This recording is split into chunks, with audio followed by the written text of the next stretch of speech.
Bismillahirrahmanirrahim. Assalamualaikum warahmatullahi wabarakatuh. Waalaikumsalam. Waalaikumsalam warahmatullahi wabarakatuh. Alhamdulillahirabbil alamin bahwa kita pagi ini eh, bisa berkumpul kembali di acara rutin kita Halakoh dengan Umi Nur Hamidah. Alhamdulillah bahwa kita masih diberi nikmat sehat, nikmat iman yang insya Allah senantiasa Allah berikan kepada kita sehingga kita bisa terus tetap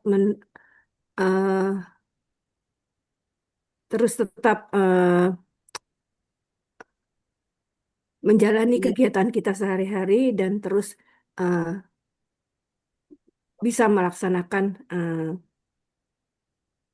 bisa melakukan terus menambah ilmu kita untuk kehidupan kita di dunia dan terutama di akhirat.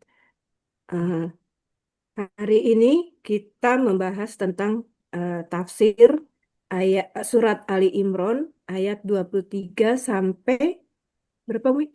27. 27. 27 yang insya Allah akan diberikan oleh Umi Nur Hamidah. Pertama, kita akan mendengarkan Bu Ida untuk membaca surat Al- Ali Imran ini ayat 23 sampai 27. Selanjutnya kami persilahkan Bu Ida. Terima kasih Bu Eka.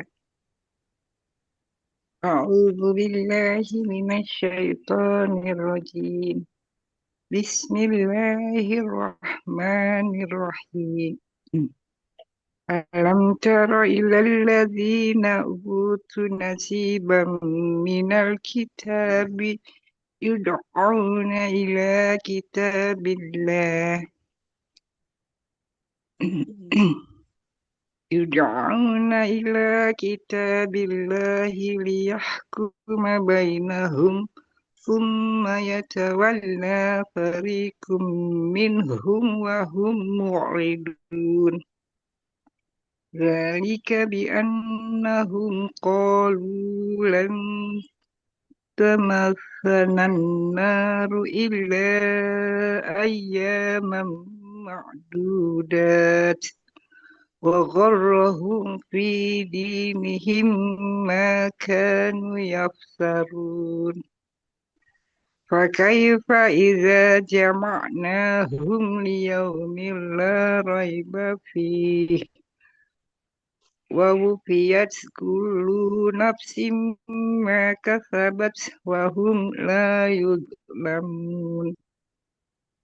Maaf sampai ayat berapa? 27. قل اللهم مالك الملك تؤتي الملك من تشاء وتنزع الملك ممن تشاء وتعز من تشاء وتذل من تشاء بيدك الخير إنك على كل شيء قدير تولج الليل في النهار وتولج النهار في الليل وتخرج الحي من الميت وتخرج الميت من الحي وترزق من تشاء بغير حساب صدق الله العظيم. Jazakillah khair Bu Ida yang telah Eka. membacakan uh, surat Ali Imran dari ayat 23 sampai 27.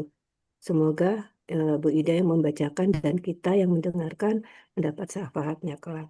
Uh, Amin. untuk acara selanjutnya itu acara inti uh, tema tafsir kita pagi ini. Kami persilahkan Umi Nur Hamidah. Baik, jazakumullah khairan katsira Bu Eka, Bu Ida mengawali pertemuan kita pagi ini. Bismillah, izin ibu-ibu semuanya. Assalamualaikum warahmatullahi wabarakatuh. Waalaikumsalam warahmatullahi warahmatullahi wabarakatuh. wabarakatuh. Allahumma barik lana fi bukurina. Ya Allah, berkahilah kami di pagi hari kami ini. Bismillahirrahmanirrahim. Mari kita mengawali Sabtu kita, rutinitas kita dengan sama-sama mengucap basmalah. Bismillahirrahmanirrahim. Bismillahirrahmanirrahim. Alhamdulillahi wa kafa.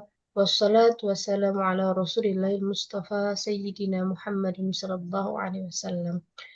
Ibu-ibu yang dirahmati Allah, kita berdoa di pagi hari ini semoga Allah memberikan keberkahan di waktu-waktu kita sehingga kemanfaatan nikmat yang Allah berikan itu menjadi maksimal. Dengan kesyukuran kita, dengan ibadah kita, dengan kepasrahan kita kepada Allah, kita menjalani waktu-waktu kita dengan keikhlasan, dengan keridhaan, insya Allah. Salawat dan salam semoga senantiasa tercurah kepada qudwah kita baginda Rasulullah Sallallahu Alaihi Wasallam. Kita berharap senantiasa menjadi umat beliau, diakui oleh beliau sebagai umatnya, dan kita berharap kepada Allah SWT agar kita istiqomah waktu-waktu kita itu mengikuti sunnah-sunnah beliau. Insya Allah pagi ini kita mau lanjut tafsir. Sebentar. Kita akan lanjut kajian tafsir kita di surah Ali Imran. Nanti kita akan tadabbur ayat ke-23 tadi ya, dimulai dari ayat 23 sampai dengan ayat 27, dan nanti kita khosatan ayat ke-26 sampai 27 itu menjadi penguat keyakinan kita, ketawakalan kita kepada Allah Subhanahu wa Ta'ala. Baik, kita akan mulai ayat ke-23, Ibu-ibu. Alam tara ilal ladzina utu nasiba. Alam tara, apakah engkau tidak memperhatikan ilal ladzina utu nasiba, kepada orang-orang yang telah diberikan kitab, yaitu kitab Taurat dan kitab Injil. Berarti orang Yahudi dan orang Nasrani. Yuda'auna ila kitabillah. Mereka diseru semuanya, ya, sebagaimana kita sudah yakini, kita sebagai orang beriman itu bahwa Al-Quran itu adalah satu-satunya kitab yang wajib dan harus, ya, menutup risalah dari kitab-kitab sebelumnya. Nah, Yahudi dan Nasrani itu hidup di masa Rasulullah SAW. Mereka masih mengimani Taurat dan Injilnya. Ketika mereka diseru oleh Allah SWT dengan diutusnya Rasulullah SAW agar mereka, ya, kembali kepada kitab Allah, ya, supaya mereka menetapkan semua aturan, yuda'auna ila kitabillah. Mereka diseru agar Taurat dan Injil itu sudah stop. Kembali kepada apa yang diturunkan kepada Rasulullah SAW. Liyahkuma bainahum, dalam menghukumi setiap perkara mereka. Oh, berarti semua umat dari masanya Nabi Musa, kemudian Nabi Isa, sampai Rasulullah SAW, setiap umat itu punya permasalahannya. Nah, mereka selalu ketika memiliki permasalahan, mereka itu berhukumnya kepada kitab. Oh, ternyata semua umat itu butuh satu hukum. Sebentar, Bu.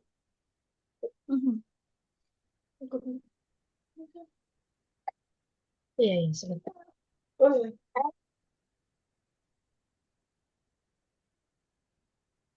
Bentar, Bu.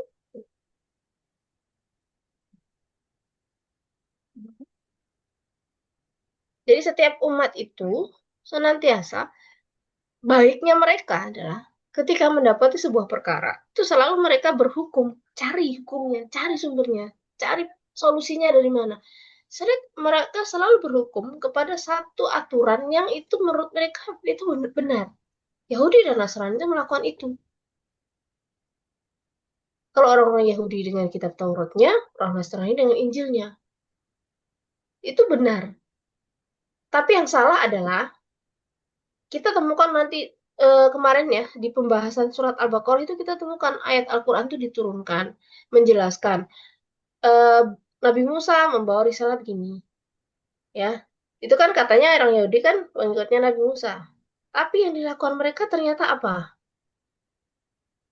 Setiap kali ya mereka berhukum, datang hukumnya yang dilakukan adalah menolak selama isinya bertentangan dengan nafsu mereka, hawa nafsu mereka. Itu sudah sunnatullahnya begitu. Orang Yahudi, orang Nasrani itu kalau bertemu dengan sebuah perkara, minta satu hukum, datang hukumnya dirubah itu. Karena tidak sesuai dengan hati nurani. Itu template-nya begitu, Bu. Template-nya begitu. Kita, kalau zaman sekarang, menemukan orang dengan template itu berarti sama karakternya dengan Yahudi Berarti dan dari Nasrani. mereka. Iya. Jadi ada hukum, nanti dirubah-rubah hukum itu karena tidak sesuai dengan maunya dia, ya sama persis. Karena itu tabiatnya Yahudi dan Nasrani di surat Al-Baqarah itu kan panjang. Contoh kisahnya tentang perintah untuk menyembelih sapi itu. Udah dijelasin. Panjang, pertanyaannya panjang lagi. Itu contoh. Contoh berikutnya, ketika Allah perintahkan untuk mengikuti Musa agar selamat dari kejaran Fir'aun. Begitu ikut Musa, sampai di seberang Laut Merah, kemudian mengikuti Nabi Musa, dia selamat dari Fir'aun. Kemudian ketika mengikuti Musa, yang mereka lakukan, bangkang lagi. Terus begitu. Memang template kehidupan mereka begitu. Demikian juga di ayat ini. Ini sebuah informasi yang Allah sampaikan. Kalau kita menemukan manusia dengan karakter itu dari zaman dulu sampai sekarang itu pas satu pasti ada. Yang kedua, karakter begini yaitu sifatnya Yahudi dan Nasrani itu begitu. Kalau orang Muslim punya karakter itu, maka tidak ada bedanya mereka dengan orang Yahudi dan Nasrani. Karena ayat setelahnya itu summa yatawalla fariqum minhum wa hum mu'ridun. Kemudian sebagian mereka berpaling. Mereka selalu membelakangi kebenaran. Itu sudah, sekali lagi, itu template karakter kehidupan, karakter attitude-nya orang Yahudi dan Nasrani. Yang kedua, di ayat ke-24, kenapa mereka begitu? Dzalika bi'annahum, yang demikian itu karena mereka itu mereka berkata, lan tamassanan nar. Kami itu nggak akan disentuh api neraka. Jadi kalau kami melanggar apa yang engkau turunkan, kami nggak akan disentuh api neraka. Oh, berarti masalahnya apa sih mereka melanggar itu? Karena mereka tidak yakin akan kehidupan akhirat. Mereka tidak yakin kehidupan. Susah itu kalau jatuh. Sudah. Mereka yakin dengan adanya kehidupan akhirat. Maka mereka mengatakan, ini tidak akan disentuh oleh api neraka.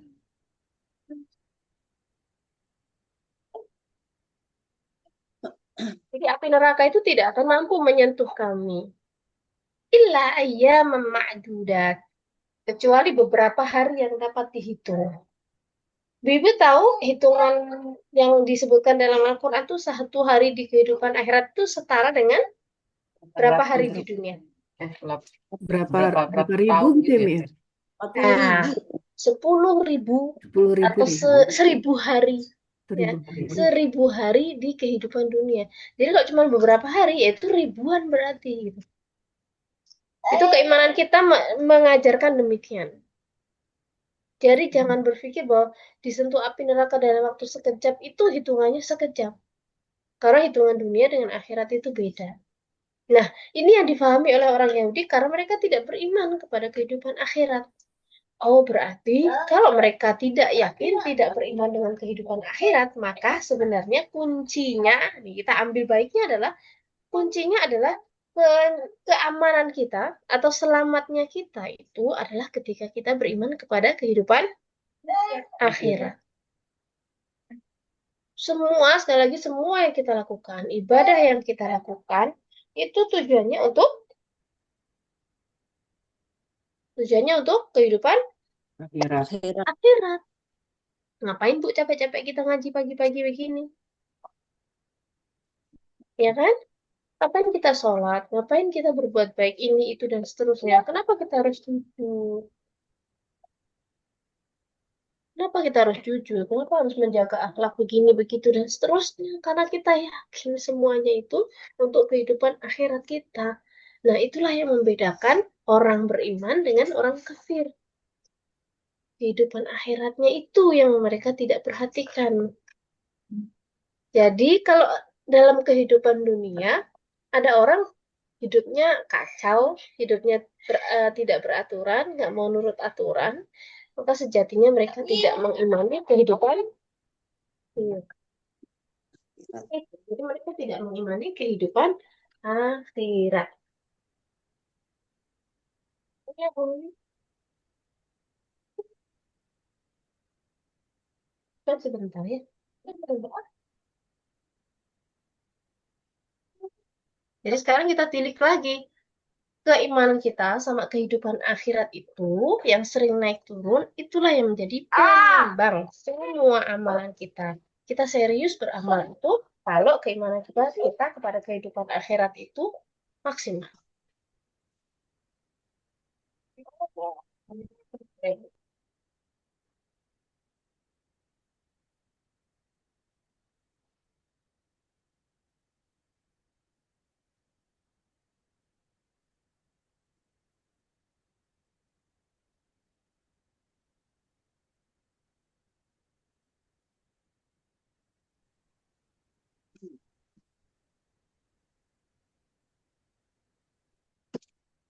Baik. Baik.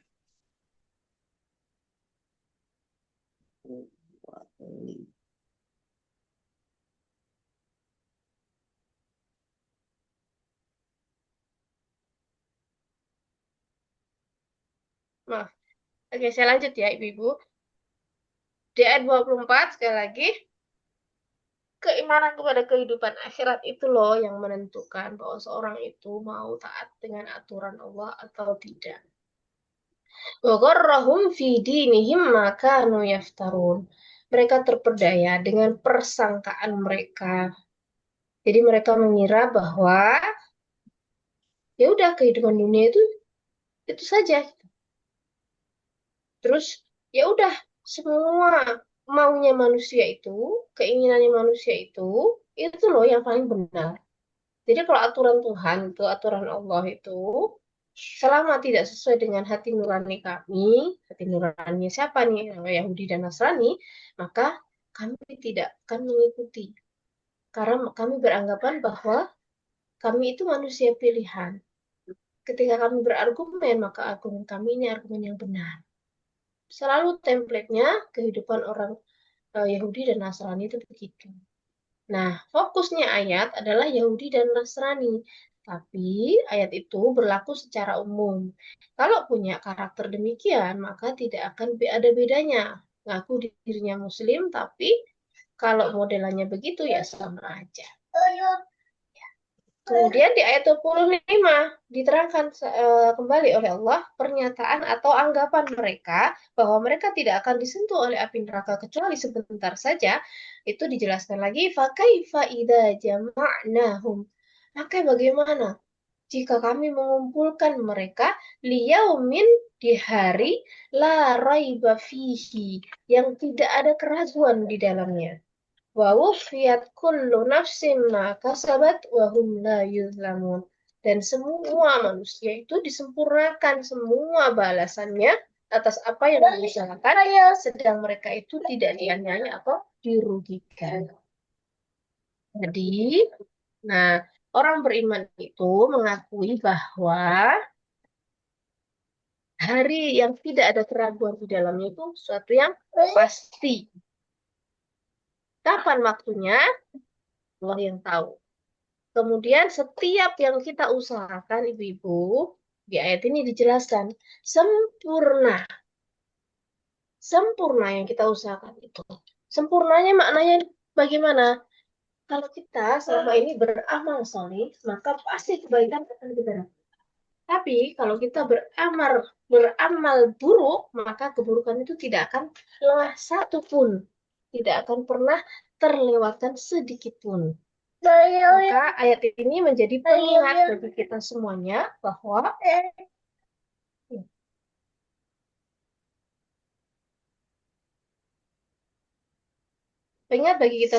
bahwa hari ketika dikumpulkan bagi kita semuanya itu adalah hari yang sangat sangat mengerikan.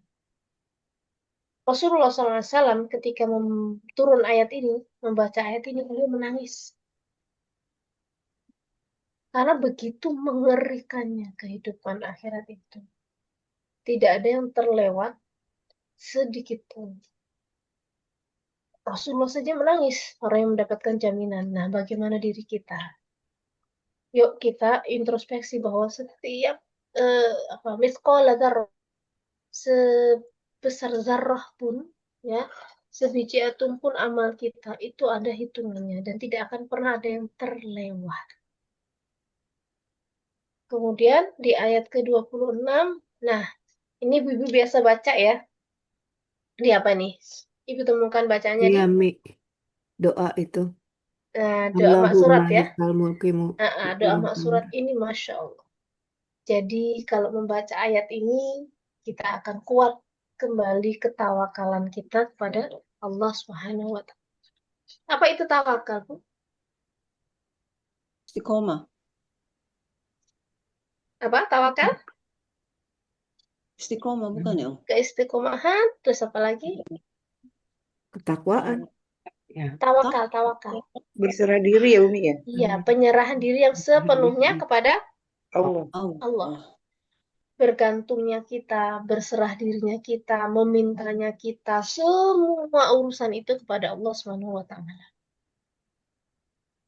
Kalau ayat sebelumnya tadi membahas tentang template karakternya orang Yahudi dan Nasrani, maka Rasulullah SAW dengan turunnya ayat ini itu menjadi tenang.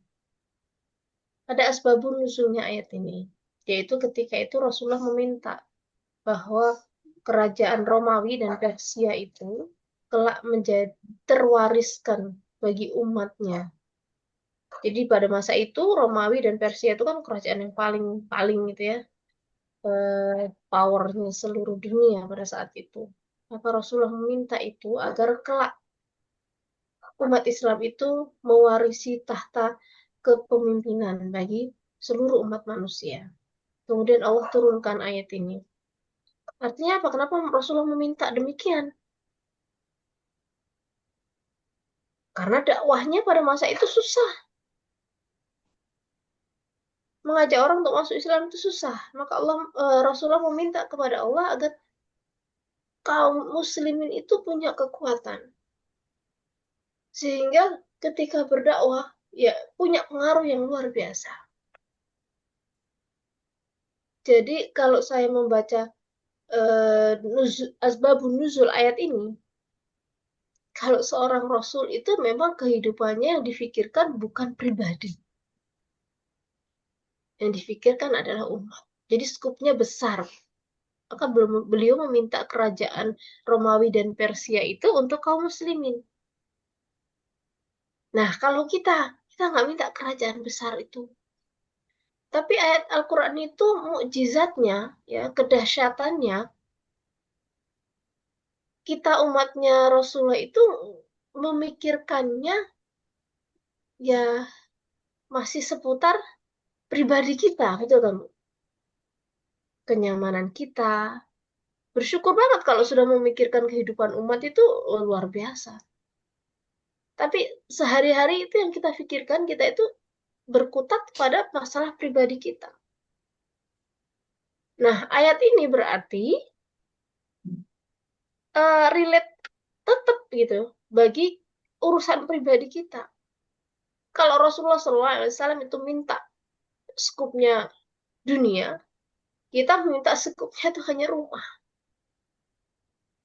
Apa ayatnya mengatakan? Qulillahumma malikal mulki Tu'til muntasya. tu'til mulka man tasha' wa tanzil mulka mimman tasha'. Nah, kita baca nih terjemahan ayatnya mengatakan, Kul, katakanlah, Allahumma, ya Allah, malikal mulki. Malikal mulki, Malik itu raja, raja di raja. Wahai engkau ya Allah, raja di raja.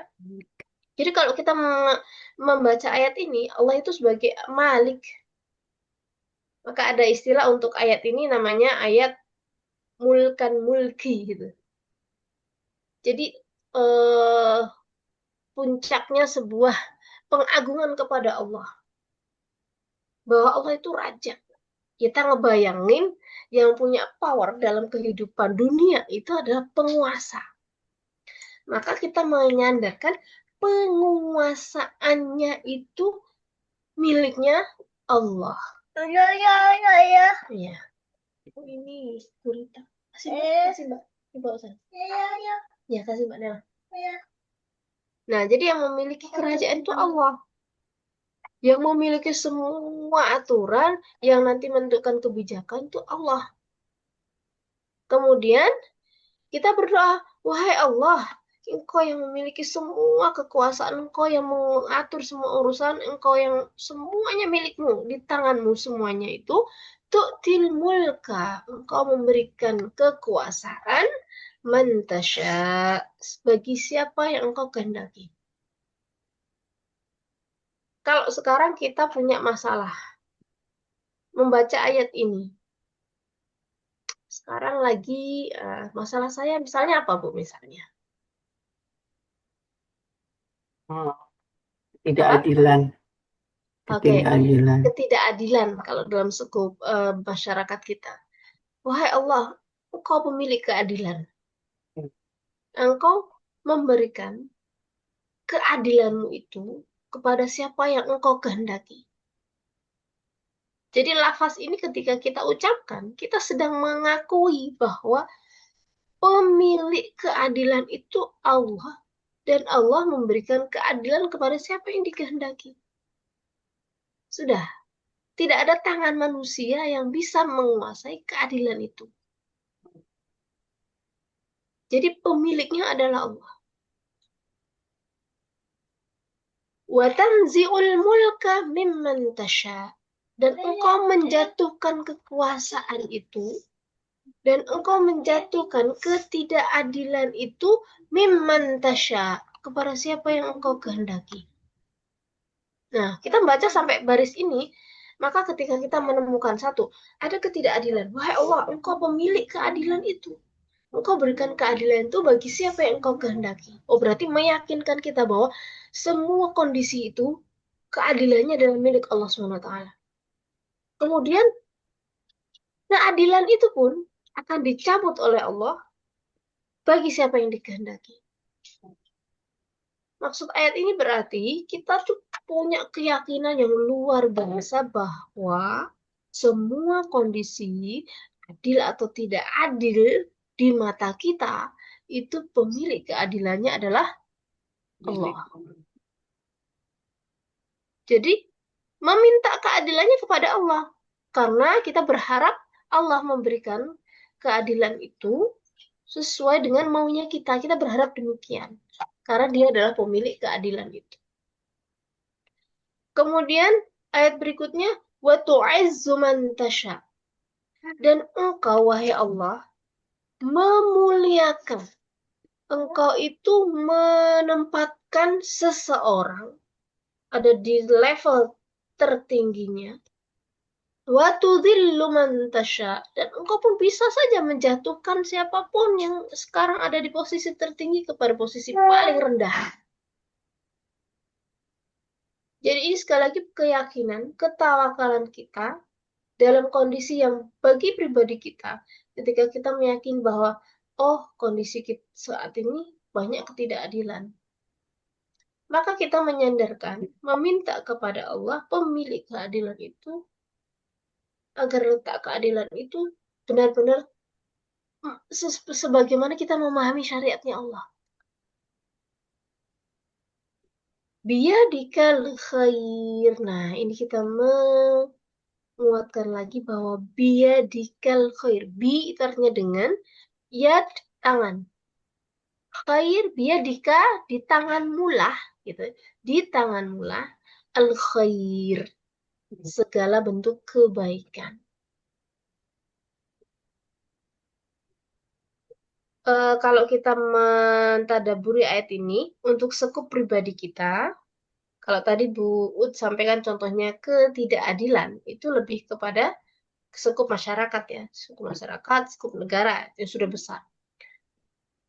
Jarang kita temukan dalam sekup rumah. Mungkin ada, tapi nggak terlalu dominan. Kalau untuk sekup pribadi kita, maka ketika kita menghadapi sebuah permasalahan yang Masya Allah berat, gitu. Kayaknya semua usaha kita itu nggak akan mampu menyelesaikan permasalahan kita. Maka kita yakin dengan ayat ini. Biyadikal khair. Biyadikal khair, ya Allah, di tanganmu segala kebaikan. Maka ketika kita meyakini itu, hati kita itu tenang.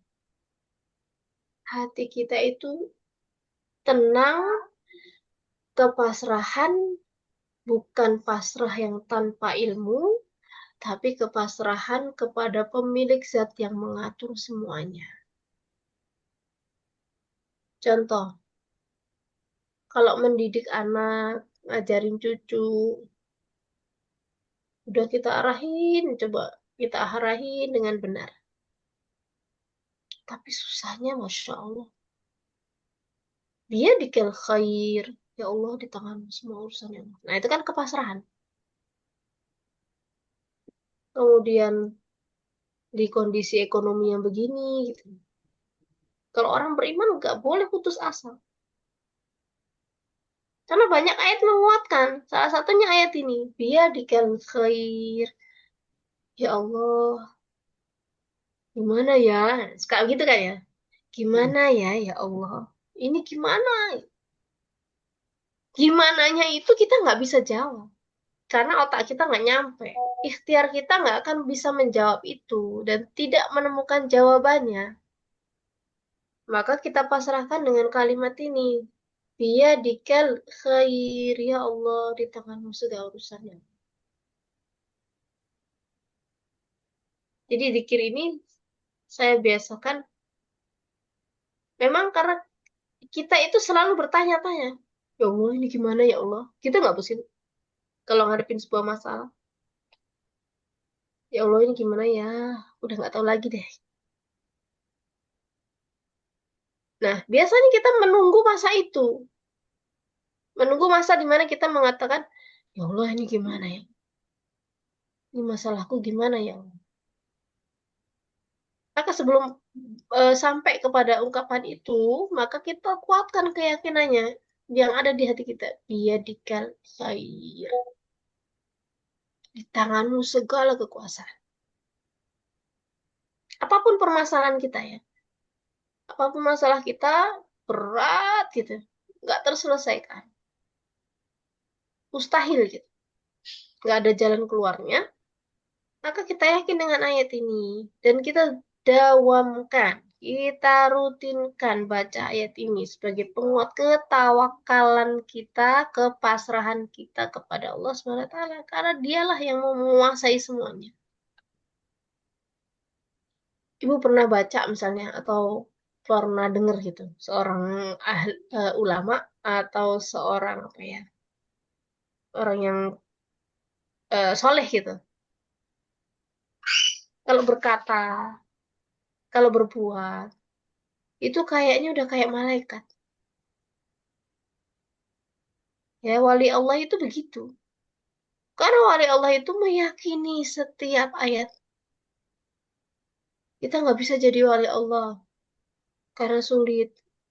Paling tidak ketika kita mentadaburi ayat ini, kita berkeyakinan bahwa, oh ya, semua yang aku hadapi itu, selama aku, dalam tanda kutip nih ya, selama aku itu tidak melanggar aturan Allah, selama aku itu taat kepada Allah, aku tidak berbuat dosa, maka ketika Allah menimpakan kepadaku sebuah urusan yang itu terlalu berat, dirasa, kemudian merasa tidak ada solusinya, maka kita kuatkan lagi keyakinan kita agar hati kita lapang, agar hati kita tenang.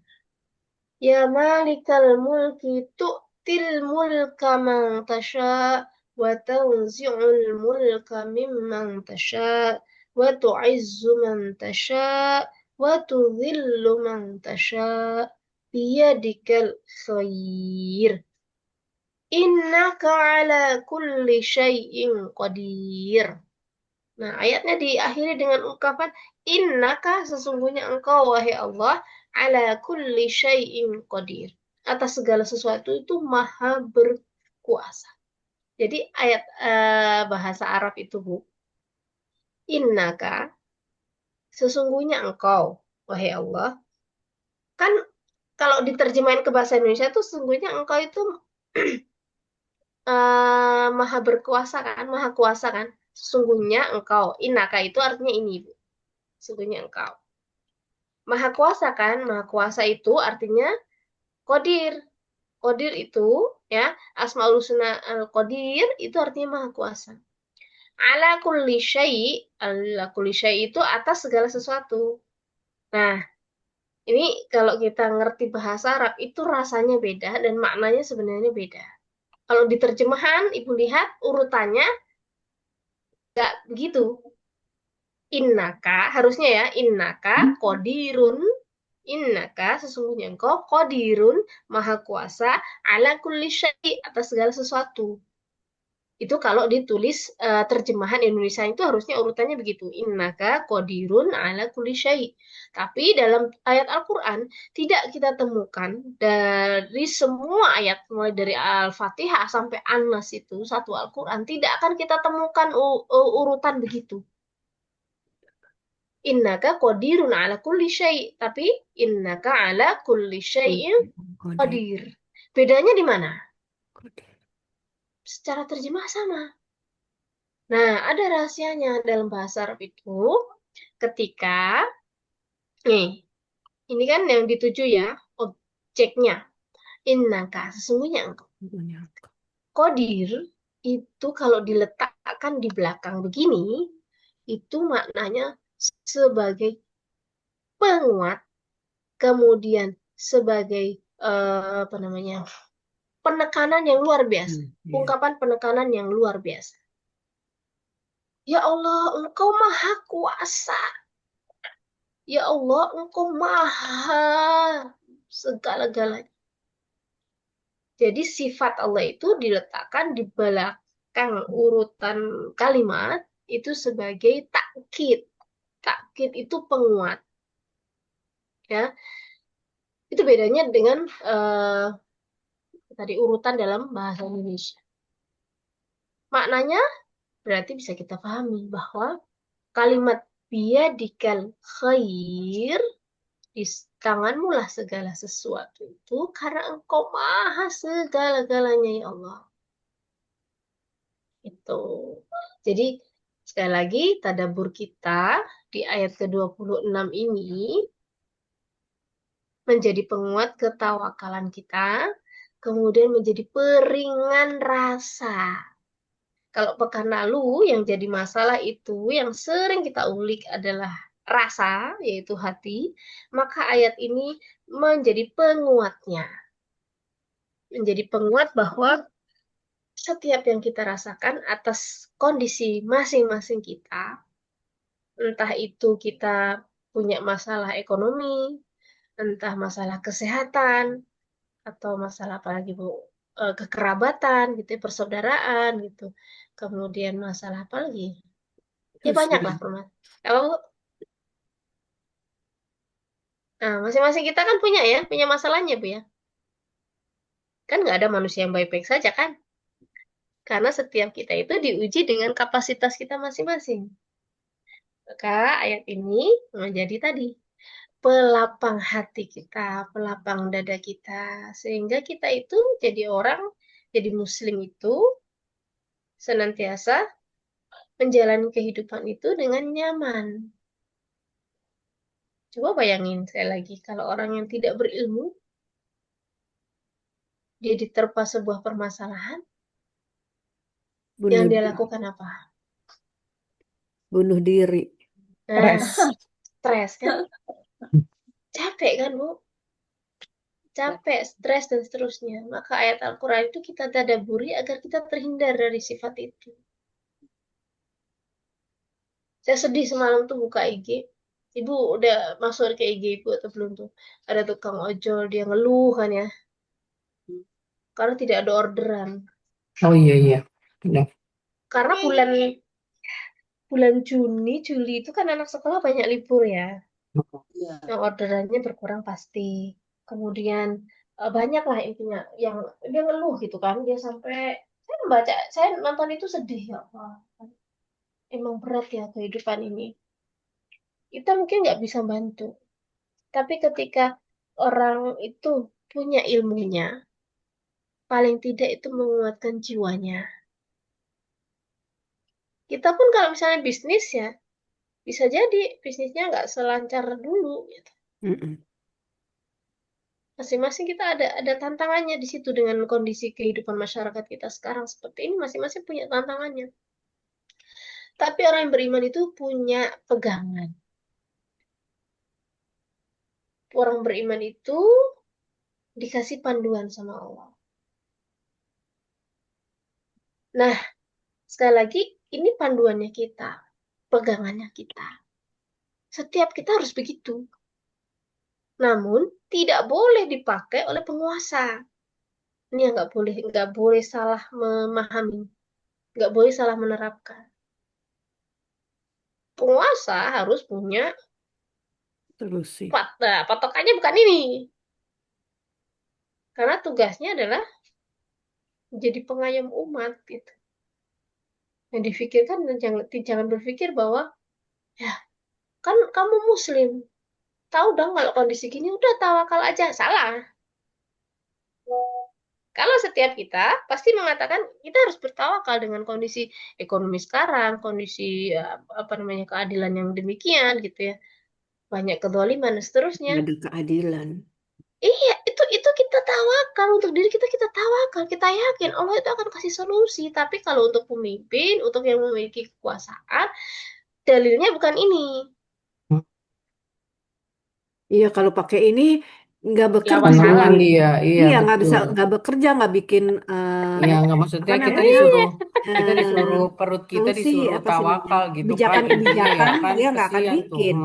Betul. Jadi, ayat Al-Quran itu ya, kalau kita mentadaburi memang benar itu penguat kita. Posisi kita di mana? Nanti akan ada ayat lain kalau berposisi sebagai pemimpin, sebagai apalagi ya manajer, sebagai ada yang apa yang menjelaskan posisi kamu tuh kalau berposisi sebagai ini tindakan kamu harus begini, keadilan, ya keadilan. Kemudian ya kita melihatlah Rasulullah SAW tuh itu contoh paling ideal. Umat Islam pada saat itu ketika mereka masuk Islam saja penderitaannya Masya Allah. Tapi Rasulullah kan tidak pasrah kemudian bilang tawakal. Ya sudahlah, misalnya keluarga Ammar bin Yasir yang menjadi syuhada pertama itu. Rasulullah mengatakan, "Sabran ya ala Yasir." Sabarlah engkau wahai keluarga Yasir ketika apa namanya? Dibantai oleh orang Quraisy. Kenapa Rasulullah nggak nolongin? Ya karena belum ada powernya. Tapi Rasulullah perjuangannya bersama sahabat itu dan beliau menjadi pemimpin umat itu ketika sudah ada kekuasaannya, semua bentuk kezalimannya itu dihilangkan. Nah, kalau penguasa sekarang kan sudah di tangan mereka gitu kan ya. Kekuasaannya sudah ada di tangan mereka. Bagaimana mereka mengatur gitu. Itu yang harusnya dipahami ya. Kita rindu idealnya kehidupan begitu ya, Bu. Penguasanya, pemimpinnya harus banyak diajak ngaji ini, Mi. Ya Allah ya Karim, astagfirullahaladzim. Maka Tapi kalau dia udah penting. ditutup Allah nggak kasih hidayah juga nggak bisa, Mbak, Bu. Ya nggak sih? Makanya, Nah, tapi kan makanya, Takutnya doa mereka tuh bisa nggak tahu. jadi Masa mereka hidayah. denger tapi itu lebih bahaya, Kak. makanya Mereka penting orang paham. yang Karena ada di dianya juga nggak meminta sekelilingnya. hidayah. Oh iya, Kan kita kita harus doain ya. berdoa ya.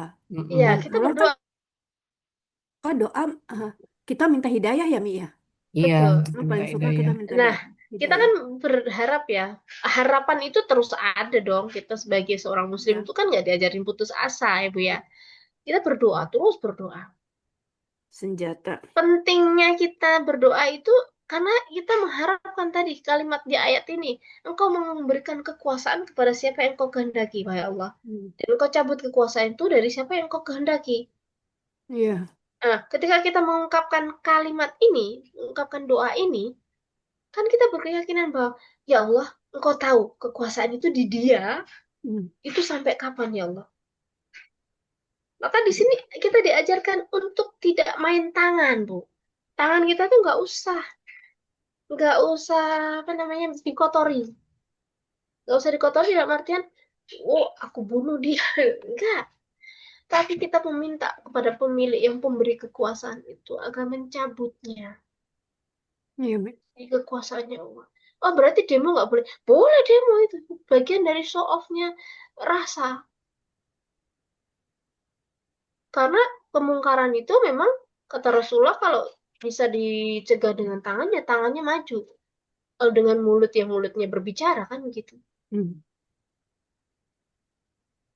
Tapi sekali lagi ketika tadabbur ayat ini, maka ya Allah, Engkau pemilik kekuasaan itu, maka kami mohon kepadamu, wahai Allah, Engkau berikan kepada orang yang memang amanah, ya Allah. Dan kita yakin bahwa kekuasaan itu nanti Allah yang kasih, dan Allah juga yang akan menghancurkan. Kalau untuk sekali lagi, untuk skup negara seperti itu, untuk skup masyarakat begitu. Nah, untuk skup pribadi kita, sekali lagi ini menjadi penguat. Kalau permasalahan kita tadi, contoh yang disampaikan ketidakadilan, kalau untuk masalah pribadi kita misalnya, kita nggak punya uang misalnya, praktekkan itu. Kalau kita nggak punya uang, nggak punya cukup rezeki, kita merasa, oh ya Allah, aku masih banyak ini, tapi nggak ada uangnya ini, Allah gimana? Nah, baca ayat ini. Kita akan temukan rasa di situ. Kalau kita nggak punya ketentraman di rumah, kemerusu rasanya ya Allah, punya perasaan. Baca ayat ini. Kita akan temukan. Dan itu sulit diungkapkan, Bu. Iya. Saya sulit mengungkapkan ketika saya ada di fase ada masalah yang saya nggak sanggup. Udah saya nutup mata, ya Allah, saya nggak sanggup. Dan hanya air mata yang keluar. Ketika baca ayat ini, saya temukan rasa yang Masya Allah dahsyat. Nah, Ibu temukan itu. Setiap tadabbur kita temukan itu. Setiap tadabbur ayat, kita resapi dan kita rasakan di setiap permasalahan kita. Kita akan menemukan rasa yang kita tidak sanggup mengungkapkan. Tapi ada poin penting yang kita dapatkan, yaitu satu, keyakinan, yang kedua, kelapangan hati. Gitu ya. Jadi ini sesi di mana kita nanti coba tadabbur di setiap ayat Al-Quran, kemudian kita praktekkan, saya sedang ada masalah apa. Satu ayat saja. Kita akan temukan jawaban yang kita tidak mampu mengungkapkan rasanya. Berarti di situ Allah berikan kepada kita hidayah yang kita pun kicep gitu. Solusi. Mau ngomong apa? Ya Allah. Mau ngomong apa ya Allah gitu. Karena Engkau begitu baik ternyata. Oh, baik banget. Gitu kan? Hmm. Nah, di ayat ke-27-nya itu dikasih permisalannya. Kan Allah yang memiliki kekuasaannya. Allah itu mampu untuk tulijul laila fin nahar. Allah itu mampu memasukkan malam ke dalam siang. Itu kan kekuasaan yang tidak bisa dikuasai oleh teknologi apapun kan. Hmm. Iya. Merubah siang kepada malam, siapa yang bisa merubah? Lampu. Betul, lijun nahar fil lail, dan kebalikannya. Masukkan siang ke dalam malam. Artinya perputaran waktu itu pemiliknya Allah. Dan Allah berkuasa untuk itu dalam skup yang luas. Teknologi manapun tidak mampu menjangkau itu. Tidak mampu merubah itu. Maka untuk urusan kecil pasti Ampun. Allah Mudah mampu. bagi Allah. Nah, jadi mohon maaf kalau kita sekarang nggak punya uang, gampang nggak bagi Allah? Kalau kita Gampang. minta. Gampang. Minta aja. Gampang. Minta sama yang Mi, punya uang. Mi, Umi, Eh? jazakillah ya Mi, kita dengan belajarnya ini. Saya ini baru baru baru apa namanya? Baru memahami yang sedalam ini ya. Saya kan jadikan ayat 26 dan 27 ini doa ya. Eh, Iya, jodoh. Setiap doa saya baca ini ayat 26 27 ini.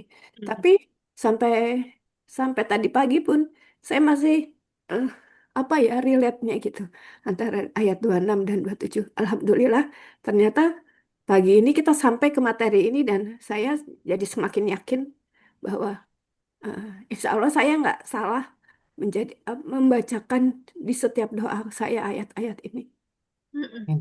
Iya, Alhamdulillah. saya jujur setiap kita punya masalah. Cuman terkadang ketika kita menghadapi masalah itu biasanya kebuntuan yang kita dahulukan, Mm-mm. kekhawatiran yang kita munculkan, Overthinking. overthinkingnya, masya Allah, Itu manusia banget ya. manusia banget, bener. Tapi tersadarkan ketika kita, astagfirullah, ada ayat ini gitu. Kenapa saya overthinkingnya sampai kayak gitu gitu? Mohon maaf, saya sharing sedikit sharing. Saya kondisi Usman itu buat saya sekali lagi itu berat dengan kondisi yang tidak biasa. Kalau nangis ya sudah ibaratnya kering air mata kan, sedih. Tapi ketika membaca ayat ini, oh iya ya, penguasanya Allah, ini anak penguasanya Allah. Maka saya menyandarkannya, saya mintanya sama Allah. Tapi bukan cuma doa yang saya lakukan. Ikhtiar juga. Saya ikhtiar. Ya. Bukan mau saya kok. Ya nggak sih kalau kita diuji sesuatu tuh? Iya. Iya. Emang kalau kita diuji sesuatu itu? Iya. Nggak ada kan? Nggak ada. Nggak ada. Ya Allah saya minta begini. Nantang itu kan namanya. Iya. Tapi sekali lagi pun saya belajar bahwa setiap teori dalam agama kita, setiap teori ketauhidan yang kita temukan, itu baru kita rasakan ketika Allah itu memberi ujian. Jadi Allah tuh ngasih tahu rasanya bahwa teori itu nggak guna. Kalau kamu tidak diuji dengan sesuatu yang kamu sendiri mungkin lupa dengan teori itu. Saya sering merasakan gitu, ya Allah. Saya sering ngomong begini ya. Ternyata ketika dihadapkan pada sebuah ujian gitu ya. Ya Allah, berat. Kalimat sabar itu mudah ya menilai ya. Kalimat sabar itu mudah. Tapi ketika kita berhadapan satu masalah, disuruh sabar, Allahu Akbar. Iya, benar. Jadi air mata saja tidak bisa mewakili itu gitu. Maka ujian itu benar memang bentuk kasih sayang Allah kepada kita.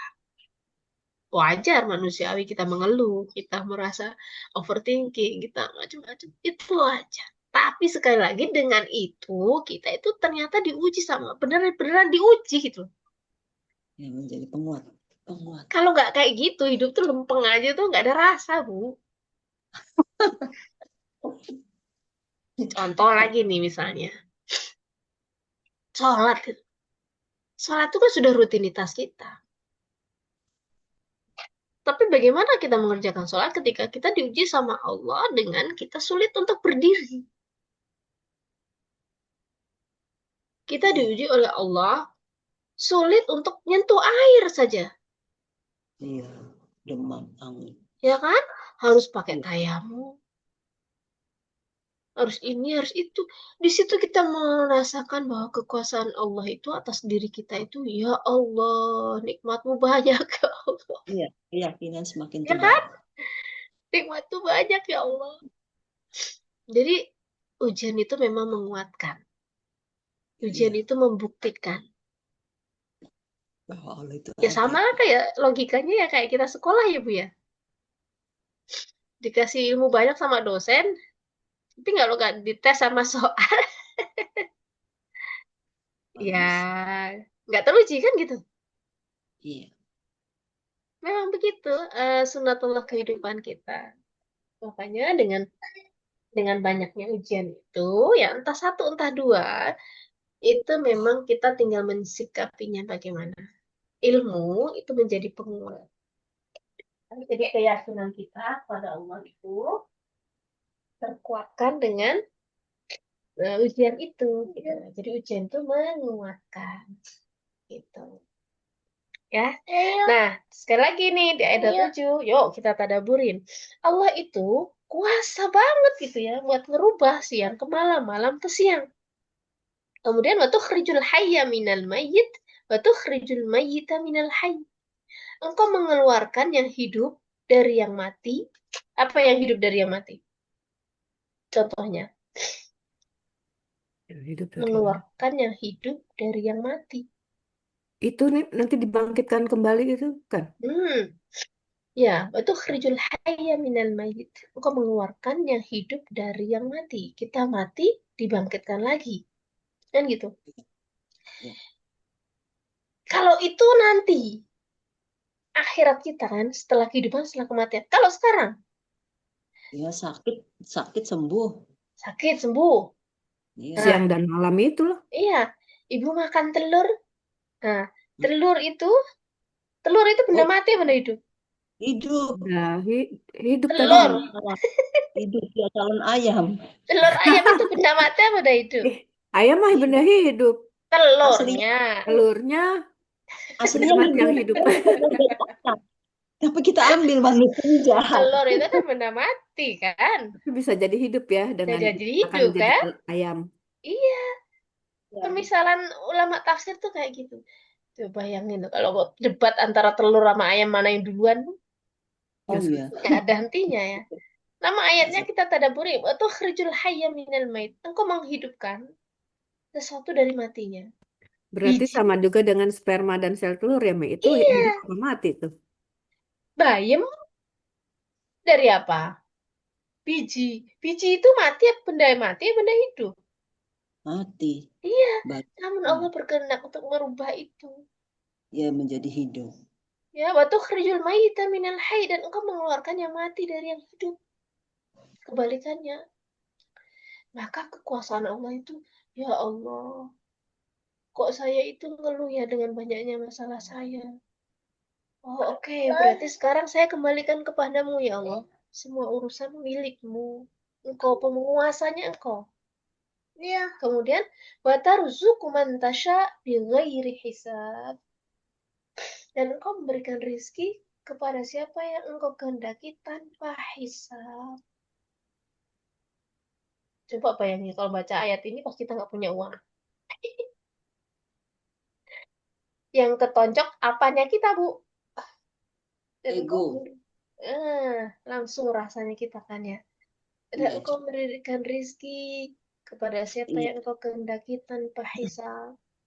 Itu Iya. mematahkan argumen kita bahwa rizki Demi itu karena kerja.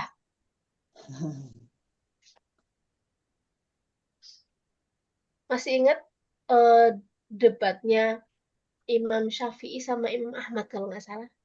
Oh ya, anggur sama bekerja dan tidak Kerja dan tidak bekerja kan? bekerja. Ya. Jadi rizki itu memang ya tiba-tiba aja kalau Allah menghendaki ya datang.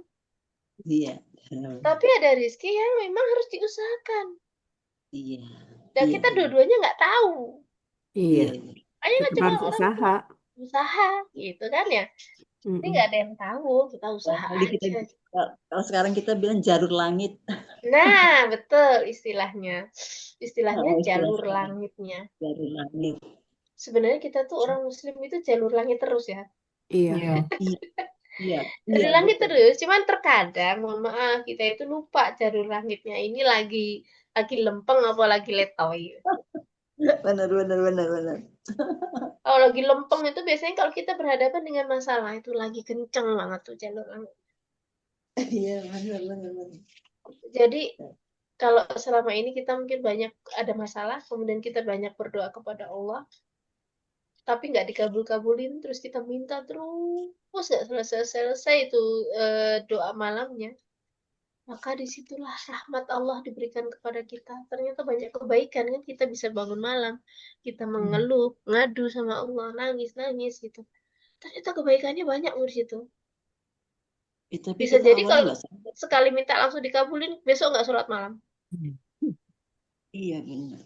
Nggak ingat Allah lagi. Ya, jadi kalau selama ini Allah menguji kita, terus permintaan kita belum dikabulkan sama Allah, maka itu bentuk kasih sayangnya Allah agar kita tuh merengek terus sama Allah. Ya, kita deket sama Allah. Mi, Semakin bukannya tahajud itu dikabulkan karena Allah melihat effort kita ya. Effort kita maksudnya bangun malam itu kan nggak mudah ya. Di saatnya kita lagi ngantuk gitu, lagi enak Iya, tidur, terus kita bangun iya, harus melakukan gerakan yang Iya, kita harus kusuk, harus konsen gitu. Nah Allah jadi ngelihatnya itu, jadi bukan apa ya. iya, effortnya kita kan, usaha kita Hanya yang itu dinilai. jihadnya kita loh katanya. Dari Iya, dari kita perempuan ya maksudnya dari kita tidur enak itu kan bangun itu juga perlu effort. Nah, itu jihad tuh Iya. termasuk katanya si iya. ibu. Jadi nilai effortnya itu loh yang mau dicatat sama Allah itu. Mm-mm. Kalau masalah hasil, ya, mau itu dikabulkan atau tidaknya sebuah doa, haknya Allah. itu kan kita sudah menyerahkan sama Allah kan. Iya, Nah, tapi effort itu mungkin akan sangat maksimal ketika kita punya hajat. Maka iya, jalur kita ada langitnya tadi kenceng banget tuh kan. iya. Kalau ada ujian ya, Nah, tapi bagaimana kita menjaga keistiqomahan kita agar effort itu terus istiqomah, istiqomah itu rutin. Itu sulit. iya, betul. Kayaknya pahalanya itu, kata Rasulullah itu, sebaik-baik amal adalah dua muha wa in qalla. Yang rutin tapi meskipun sedikit. Sedikit tapi Sedikit. rutin. Nah, itu susah kan? Iya, istiqomah itu. Susah, Istiqomah. sedikit tapi rutin. Saya ngerasain kalau misalnya sholat duha. Kalau kita di hari kerja, saya di kantor, sholat duha itu rutinitas. Iya, karena Karena pagi waktunya sebelum saya bisa atur. Tapi kalau di rumah, udah dulu ya bener Mi. nah, kalau di rumah lupa Berantakan. waktu, tiba-tiba jam 11. Iya, banyak kegiatan yang lain. Jadi keistiqomahan kita meskipun sedikit, tapi istiqomah itu sulit gitu. Ngaji juga begitu. Baca Quran tuh kalau nggak ditargetin juga sama. Iya. Sehari misalnya 2 halaman, 3 halaman gitu. Tapi rutin duduk kita anteng dulu lah, pokoknya ngindarin semua aktivitas gitu. Itu sulit gitu. Nah, jadi kata Rasulullah itu nggak harus semuanya kok kamu gitu ya. Sesuaikan dengan kemampuan, sedikit tapi rutin itu jauh lebih utama daripada jalur langit kencang tapi sekali, ya kan? Tapi memang tabiatnya manusia tuh nyarinya begitu tuh. Ya, kencang satu Kalau waktu, mentok, besok lagi lupa. baru. Gitu. Udah mentok baru. Gitu ya. Jadi di akhir ayat ke-27 watarzuqu man tasya rizqi. Watarzuqu dan kau memberikan rizki man tasya bi ghairi hisab. Rizkinya tanpa hisab, tanpa hitungan. Dan selalu kita apa namanya? Di pikiran kita bahwa kalimat rizki itu bukan selalu uang, bukan selalu Iya. harta. Rizki itu kelapangan. Rizki itu teman baik. Rizki itu pasangan yang baik. Rizki itu rumah yang nyaman. Rizki itu makanan yang sehat. Rizki itu badan yang sehat. Dan seterusnya itu nikmat dari Allah. Dan itu diberikan kepada Allah tanpa batas bagi siapa yang dikehendakinya. Gitu. Baik, Ibu sampai sini monggo sharing.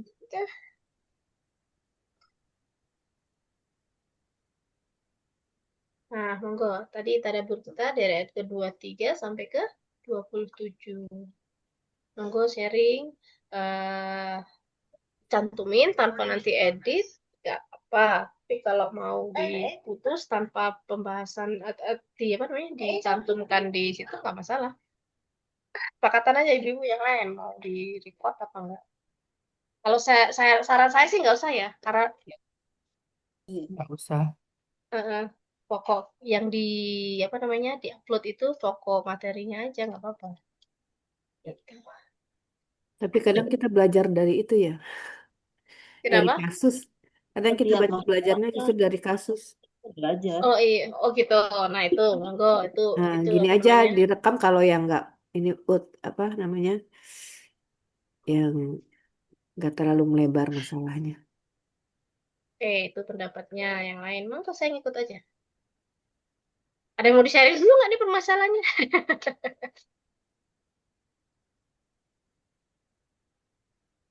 Baik, Ibu. Kalau kita pasti semua kita sekali lagi poinnya adalah kita punya masalah kan ya. Ya, semua masalah. Ya, Nah, kalau di ngaji begini ada rasa yang ringan nggak? Nah, udah Mi. iya Ya, banget. nah itulah fungsinya kita berkumpul untuk tawasau bil haq wa tawasau bis sabr. Bukan Karena eh, jiwa itu, jiwa itu ya punya karakter diantaranya keras. Nah, jiwa itu punya karakter keras. Dia bisa dilembutkan dengan nasihat. Nasihat itu menjadi pelembut hati. Tuh, jadi semoga ini saling mengingatkan, saling menasihati ini menjadi pelembut hati kita. Dan jarang hati itu mau menerima nasihat itu jarang. Sulit hati itu menerima nasihat. Apalagi nasihatnya nggak ngenakin buat dirinya ya. iya. Dah berarti katanya yang saya pernah baca berarti kita itu butuh butuh yang di apa yang butuh yang diomongin nasihat itu gitu. Kalau kita nggak Mm-mm. suka dengan nasihat itu berarti itulah yang kita butuhkan. Mm-mm. Kita baca Quran. Karakter itu loh yang mau kita lawan agar kita tidak sama dengan Yahudi dan Nasrani itu. Kesombongan berarti ya Mi. Iya, Egois. kan sama. Orang Yahudi Nasrani tadi di ayat sebelumnya kan tadi menceritakan demikian. Dikasih Itu aturan gitu kan. Tapi ya dilanggar. jadi oh ini enggak ini nih enggak cocok sama aku gitu. Aku Maunya aku begini, kok tiba-tiba aturannya begini kan gitu ya. cari Mi, kalau enaknya. kalau kembali ke situ Mi, dengan Mm, kondisi sekarang ini mungkin bukan cuma untuk yang non Muslim aja kali ya butuh butuh yang apa yang ayat 23 ini karena kita sendiri di dalam apa dalam bukan bukan komunitas ya memang kita sebagai Muslim eh, sepertinya kan juga masih banyak yang menginginkan atau mengambil dalil-dalil ya sesuai yang kita inginkan gitu loh. mm, Jadi berarti ini juga ayat ini Bukan hanya eh, Yahudi dan iya Kristen. apa dibutuhkan juga untuk Ya. dakwah ke kita sesama Muslim kayaknya ya. iya, Berarti secara lebih luas lagi. betul. Jadi karakter Iya, betul. paling banyak yang disebutkan itu karakternya orang Yahudi dan Nasrani di surat Al-Baqarah itu kan. Ya, Nah, karakter itulah yang ditunjukkan oleh Allah agar kita nggak ngikutin itu, nggak masuk ke dalam Ya, golongan itu. Memang khusus untuk Yahudi dan Nasrani, tapi ayat Al-Quran itu berlaku umum. umum. Sifatnya, pemahamannya, penafsirannya itu ada asbabul khususnya, sebab khususnya, tapi Al-Quran itu berlaku. General. Jadi kita belajar, ambil ibrohnya. Oh, ternyata nggak boleh begini. Oh, ternyata bolehnya begini.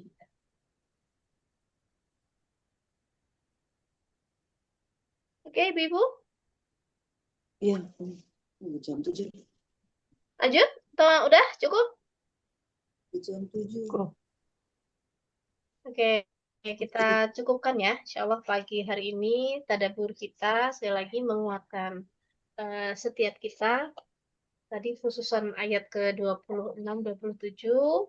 Yuk, monggo dijadikan wirid harian kita bagi yang belum ya. Itu ada di Al-Ma'surat bagian akhir sebelum doa Robitoh itu kita baca itu. Dan membaca setiap ayat Al-Quran sekali waktu bagi kita memang sekedar baca. Tapi sekali waktu kita butuh pentadaburan. Tadabur sendiri bisa gitu ya, dibaca sendiri, diresapin aja. Oh, ayatnya gini ya. Saya udah dapat paling tidak udah dapatlah kita ilmu ini gitu. Jadi kita match pemahaman kita itu sehingga kita eh menemukan sesi untuk diri kita bahwa oh saya butuh ini. Kadang saya sendiri jujur ketika banyak banyak ayat yang kita hafal, banyak ayat yang saya hafal, tapi hilang ketika bertemu dengan satu masalah. Pas baca ayatnya, tiba-tiba gitu. Ya Allah, jangan-jangan aku ada di sini. Aku ada di modelan ini nih. Terus dibaca berkali-kali, oh ternyata harus begini. Nah, proses tadabbur tuh kayak gitu, selalu begitu. Kita bersyukur ketika kita sudah meluangkan waktu kita untuk mentadabburi ayat Al-Quran, khususnya untuk pagi hari ini. Semoga Allah karuniakan kita ilmu yang manfaat, ilmu yang kita bisa pakai pada saat kita memang membutuhkan itu. Jadi tidak hanya sekedar mendengarkan, setelahnya ya sudah. Jadi kita bukan pemateri ya, pengumpul materi gitu ya, tapi kita menemukan ilmu dan kita mencoba aplikasikan apa yang bisa saya dapatkan dari setiap yang kita pelajari di Sabtu pagi seperti itu ya. Dua tangan kita. A'udzubillahi minasyaitonirrajim. Bismillahirrahmanirrahim. Alhamdulillahirabbil alamin hamdan syakirin hamdan na'imin hamdan yuwafi ni'amahu wa yukafi mazidah. Ya Rabbana lakal hamdu kama yanbaghi li jalali wajhikal karim wa li'azimi sultanik. Allahumma salli ala Muhammad wa ali Muhammad. Allahumma a'inna ala dzikrika wa syukrika wa husni ibadatik.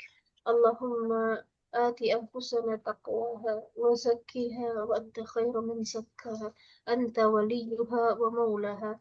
اللهم إنا نسألك الهدى والتقى والعفاف والغنى ونسألك رضاك والجنة ونعوذ بك من سخطك والنار.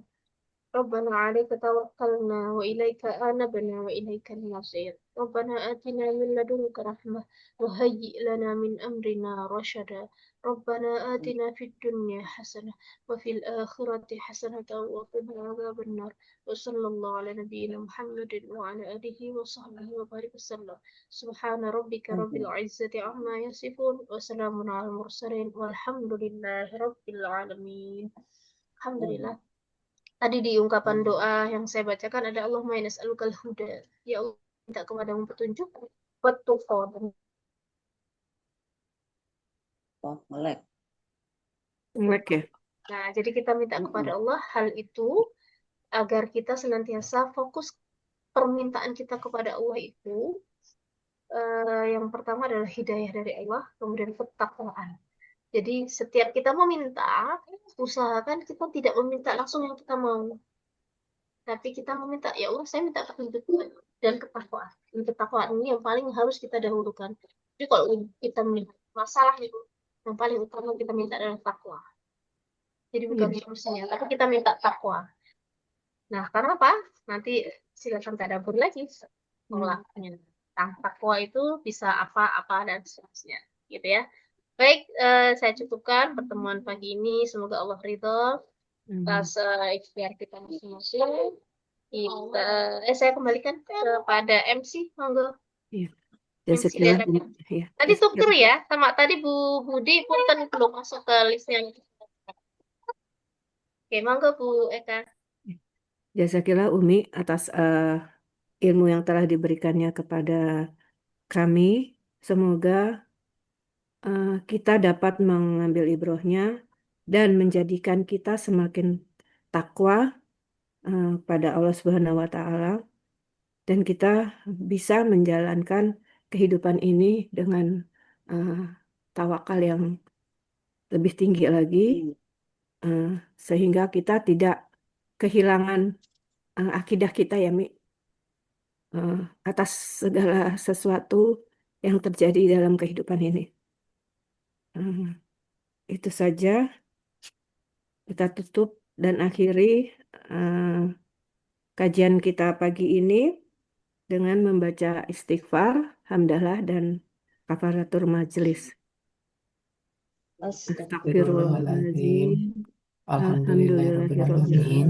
Subhanaka Allahumma wa bihamdika Alhamdulillahirrahmanirrahim. asyhadu an la Asyhadu alla ilaha ilaha illa illa anta anta astaghfiruka wa atubu ilaik. Jasakillah terkhusus pada Umi dan jazakumullah khair buat sahabat filah yang telah hadir pada pagi ini. Semoga kita selalu dalam limpahan rahmat Allah Subhanahu wa Ta'ala, dan juga kepada sahabat filah yang tidak bisa hadir di pagi ini, semoga selalu dalam lindungan Allah dan dimudahkan segala urusannya. Amin ya rabbal Amin alamin. amin ya rabbal alamin. Wassalamualaikum warahmatullahi wabarakatuh. Waalaikumsalam Waalaikumsalam. warahmatullahi wabarakatuh.